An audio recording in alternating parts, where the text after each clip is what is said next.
Halloween is coming up and I'm kind of in the mood to read something scary. I often don't do the best with scary books, but I want to give them a shot. While walking around Barnes & Noble, I found the Stephen King section. These are so sick. They're doing like these vintage prints straight out of the 80s. And these covers kind of reminded me of a specific edition that I really enjoyed the cover for and kind of inspired me to get this book.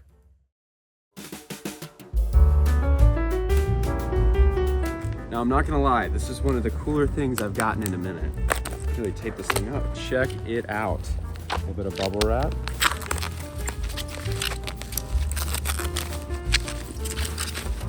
That's so sick. It is the 1983 edition of Pet Sematary, and it's hardcover. I just really like the artwork of this cover. Pop culture has given me kind of a loose understanding of the story of Pet Sematary, but I'm very excited to experience it for the first time.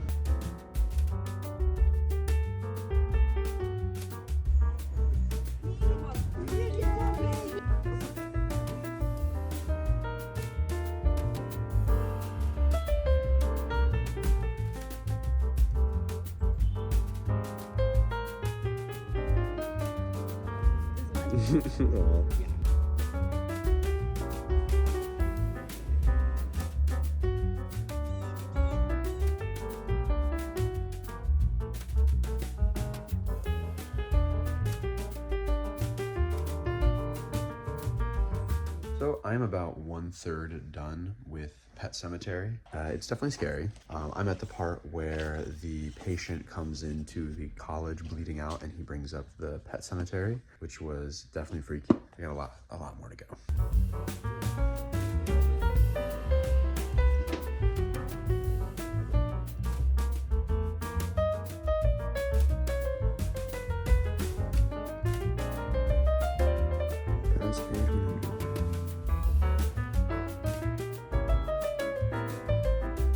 Oh no, it was their cat.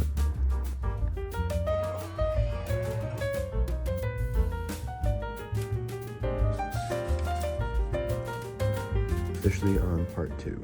Now, at this point in the book, you have experienced, I would say, the most famous concept of the book being when you bury a pet in the pet cemetery, it will come back to life, but it will be slightly off. This meaning that in its personality, it will feel a little bit more dead or hollow.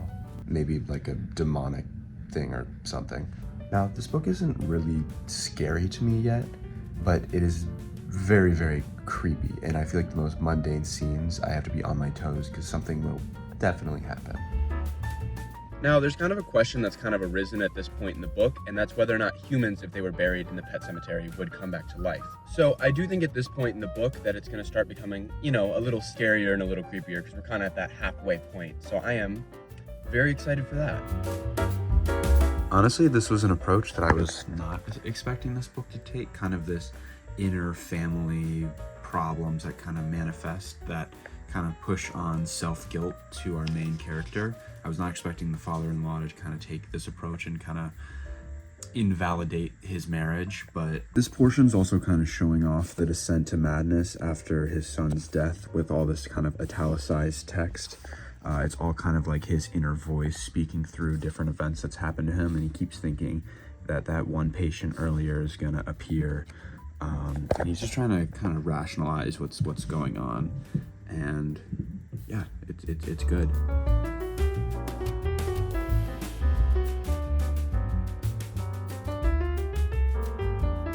Almost finished. Part 3.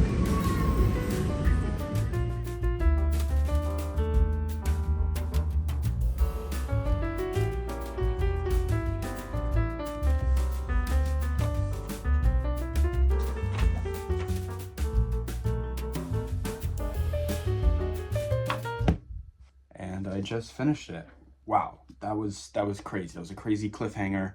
The whole details with his hair turning white, and then the whole bit with that other character kind of seeing him basically bury his wife and it kind of resetting the cycle. That was a scary book. It didn't really get that scary till, like, I would say 2/3 into the book. I definitely need to read something a little bit more lighthearted now.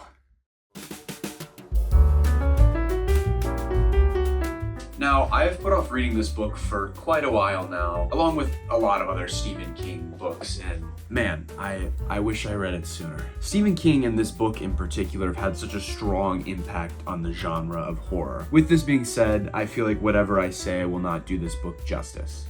Yes, the book's good, and deserves to be on every and many top 20 best horror books of all time. The novel is deep-rooted in the mind and the descent to madness of our main character, Lewis Creed, prototypical to a lot of other 80s horror novels.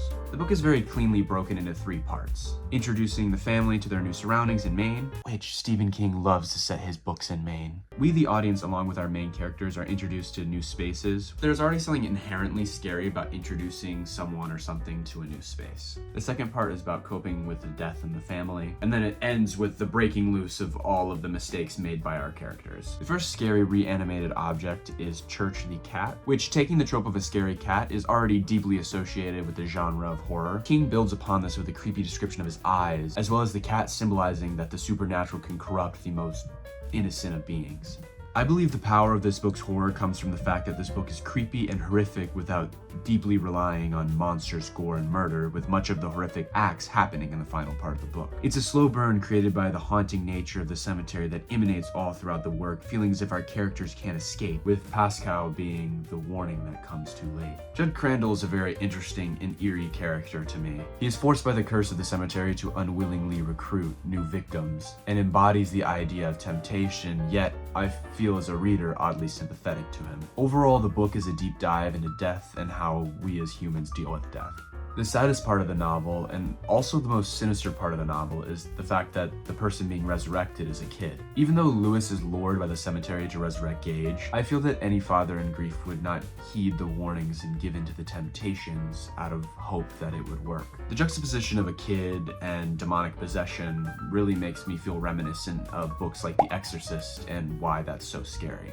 The vile words and deep voices coming from a child is inherently unsettling due to the innocence associated with children. I'm not the most knowledgeable fan of Stephen King's work. I've read books like It, The Outsider, and The Shining, and have watched a couple of his film adaptations of his works. This book has intrigued me to check out more of his expanded universe with books like 11, 22, 63, Mr. Mercedes, and whatever's happening with the Dark Tower series. Seriously, those books are like the size of my head. They're so long, which I've heard they connect all of his different universes and creatures, which to me sounds really interesting, and I'm very curious to see how that all works.